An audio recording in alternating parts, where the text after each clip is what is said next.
د اچانک مرګ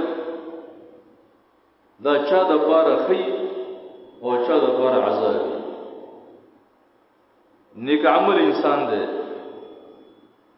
اعمالو کې تکړو او اچانک مړ نو دکې د خیر دی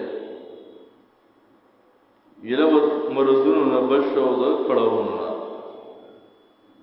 ګناګار سړی دی او اچانک مړ هغه د پر د عذاب دی الله نه وړي چې دې توبه واسي اومدا سے بے توبی بوته انده سزاګانې ورکړي.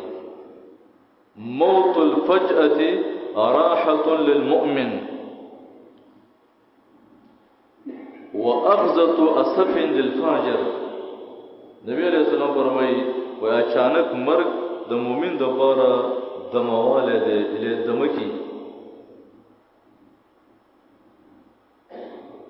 او دا رانیول د غم دی د فاجر د پاره هغه راونیو توبې ته مقابله سره کړه. یو حدیث کې راځي نبی علیہ السلام ته سره راغی او یو پلاکه سره کومل شو. نبی علیہ السلام فرمایل وې دا هم سره اوس نو او سره سره وکړه او ځکه ولاړ شو. نبی علیہ السلام فرمایل سبحان الله لعلها اخذت غضب. تعجب کوئی کې دي شي دا رانیول د غصې وي الله سم د سرونیو د غصې رانیول.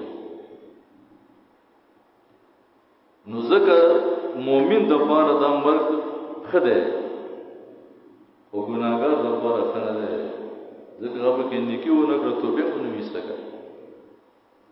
ځکه قران کریم متوي ولا تموتن الا وانتم مسلمون. پتا سو مرګ نه راځي مگر تاسو مسلمانانه تیار اوسېږي مرتا او موتن مجهزه د مرګ انتظار کې وسه عمل وکړي.